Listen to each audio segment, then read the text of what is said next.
It has a decent little sound to it. Give you guys a couple revs here.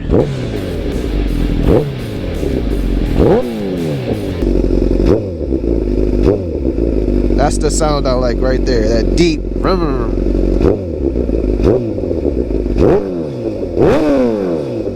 Yeah.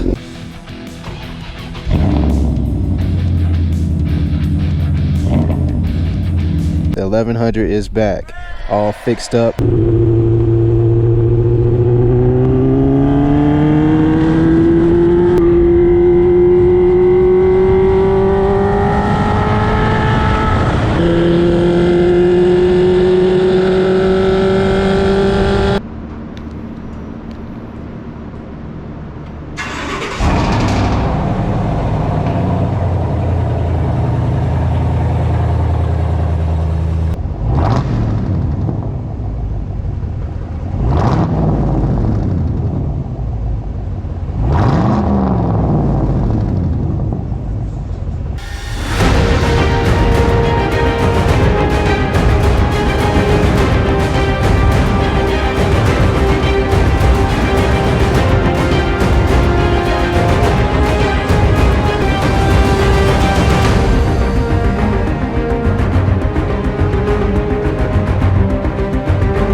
What's going on, guys? Welcome back to the channel. This is my 2019 Chevy Silverado Z71 5.3 crew cab standard bed in satin steel.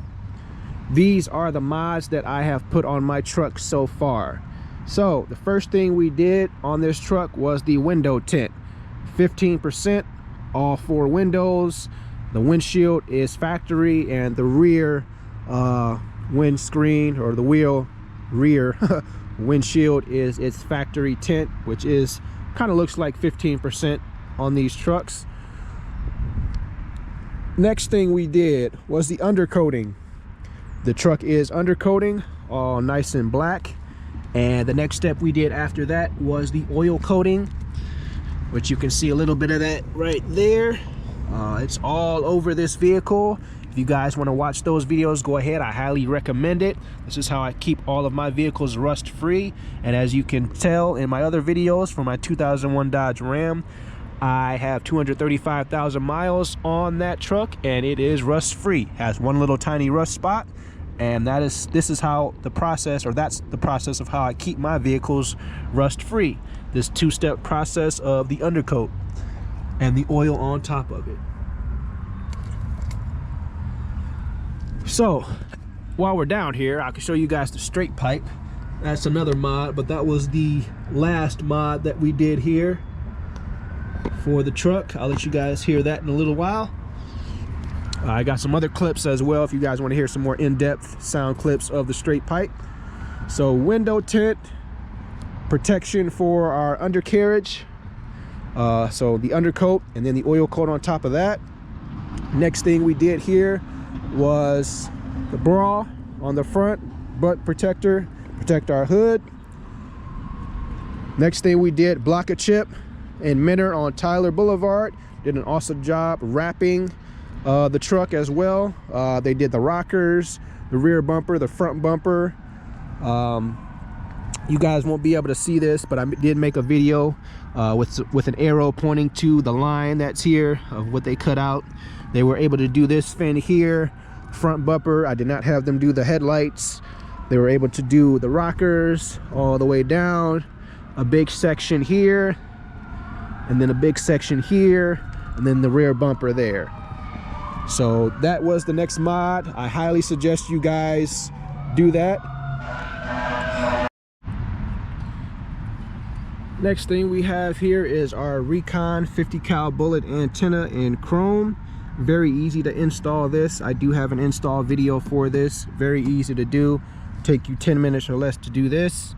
Looks really nice with all the chrome on the vehicle already. Detected at your front door.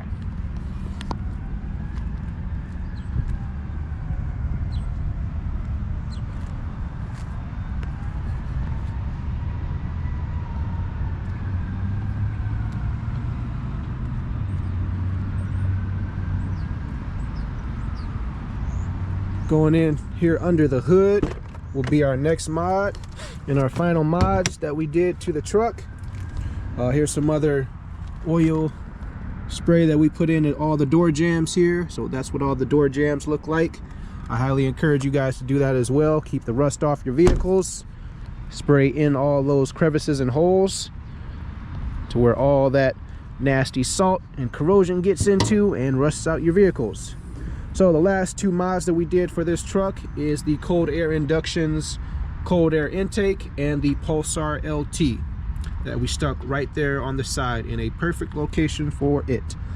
I do have install videos up on the channel with how to install these. Very easy to do. You do not have to be a mechanic to install both of these. The Pulsar is very easy also as well to install. All you gotta do is take apart your wiring harness and connect the new harness that the Pulsar comes with into your existing wiring harness, and boom, you're done. Stick it, paste it. Now, if you're doing this setup with a new cold air intake and the Pulsar LT, I will strongly suggest to install your cold air intake first and then paste your Pulsar LT onto the heat shield, or in my case, the heat box for your new cold air intake. Do not install your Pulsar LT first and then go do your intake.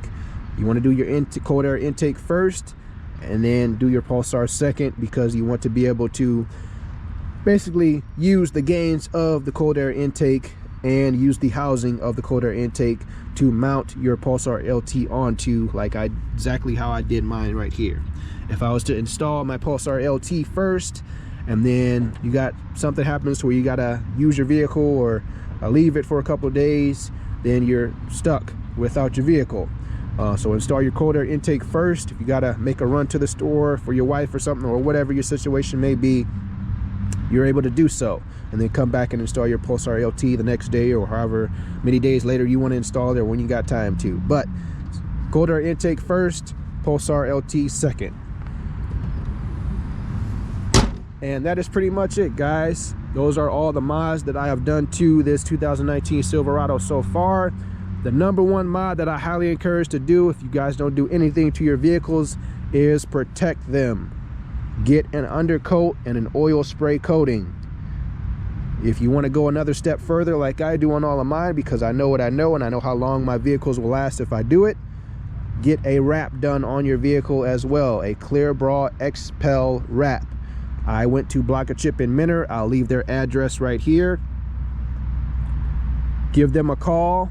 They do excellent work. They usually work on higher end vehicles, but if you create a relationship with them, they will do your vehicle.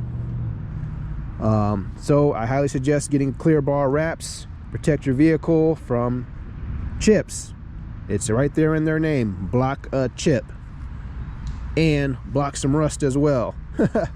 But that's pretty much it, guys. Thank you guys for watching. Appreciate it. Make sure you hit that subscribe button, and I will see you guys in the next one.